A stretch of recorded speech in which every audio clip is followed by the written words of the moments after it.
This is a stator off of a YFS 200 blaster.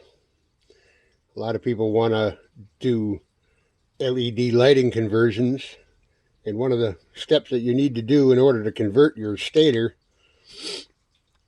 for LED use is that you have to convert it from alternating current to direct current. Before you can do all of that, you have to do what's called floating a ground. A lot of people don't know about floating grounds. A few steps I've already taken to expedite this and make this a little bit of a shorter video. But when you're looking at your stator, the forward coil here is your lighting coil. This is the one that we have to work with. So when you do this, you just take off your little screws for the mounting plate. And you'll notice that on this tab here, on this one, there's a little tab under there soldered to the end wire of this coil. I've already desoldered it, but here's this little tab here, and this is the ground wire. Okay, you're going to want to take and run a wire up through this loom in this grommet all the way out to the end so that you can hook it up later on. But you desolder this tab off of here. You're going to take this and you're going to want to very carefully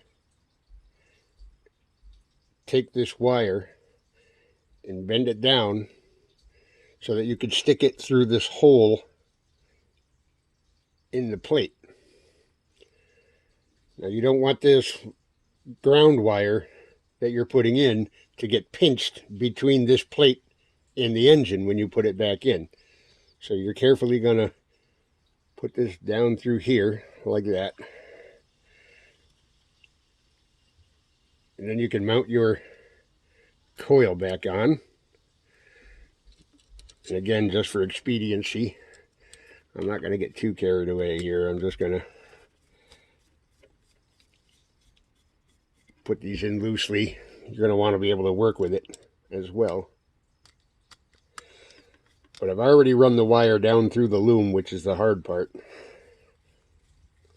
That could be a pain in the rear. But now that we've got that put back together slightly, we're going to flip this stator plate over.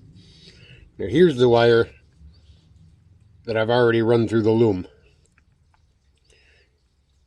And this is the ground wire off of your lighting coil.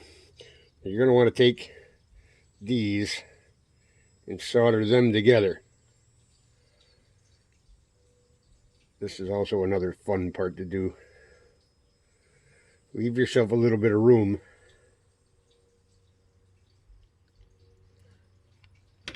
I've already tinned the ends of these wires with a little bit of solder to make the job go a little smoother and easier.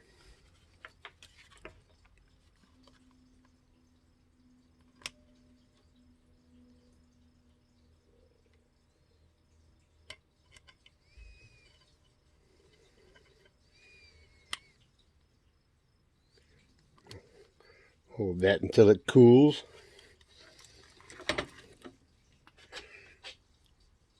Now you'll notice that there's an open piece of wire here. We can't have that because it'll short out in the engine when you put it back together. I would recommend using heat shrink tubing. Place a piece of heat shrink tubing over this, then solder it up, slide it back over this joint, and then hit it with heat.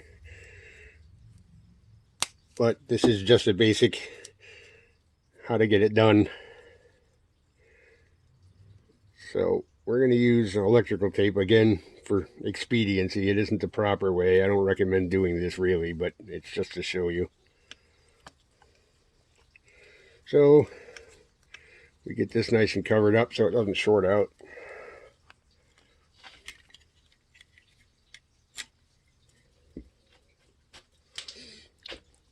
And you're going to want to pull the excess very gently back up through here so that it lays nice and tight down against all of this.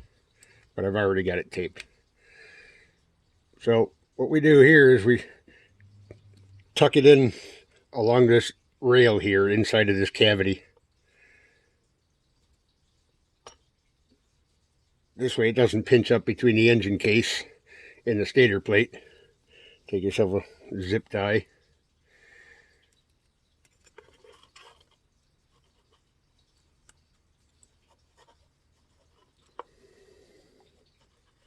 You're going to want to zip tie it in here so that this lock doesn't get in the way of anything.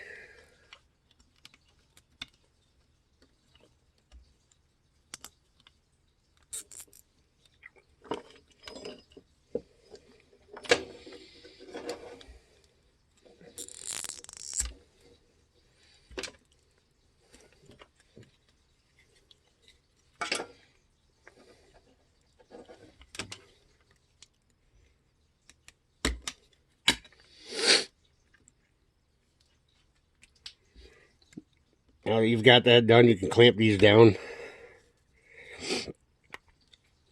Make sure those are tight because you don't want those backing out and screwing anything up with the engine running.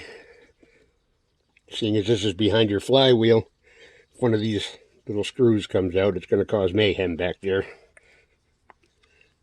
It's really not the ass ache you want. So now, you've just floated the ground and ran that wire all the way out to the other end of the loom here.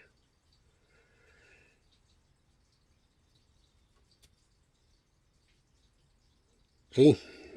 Very simple, quick, easy.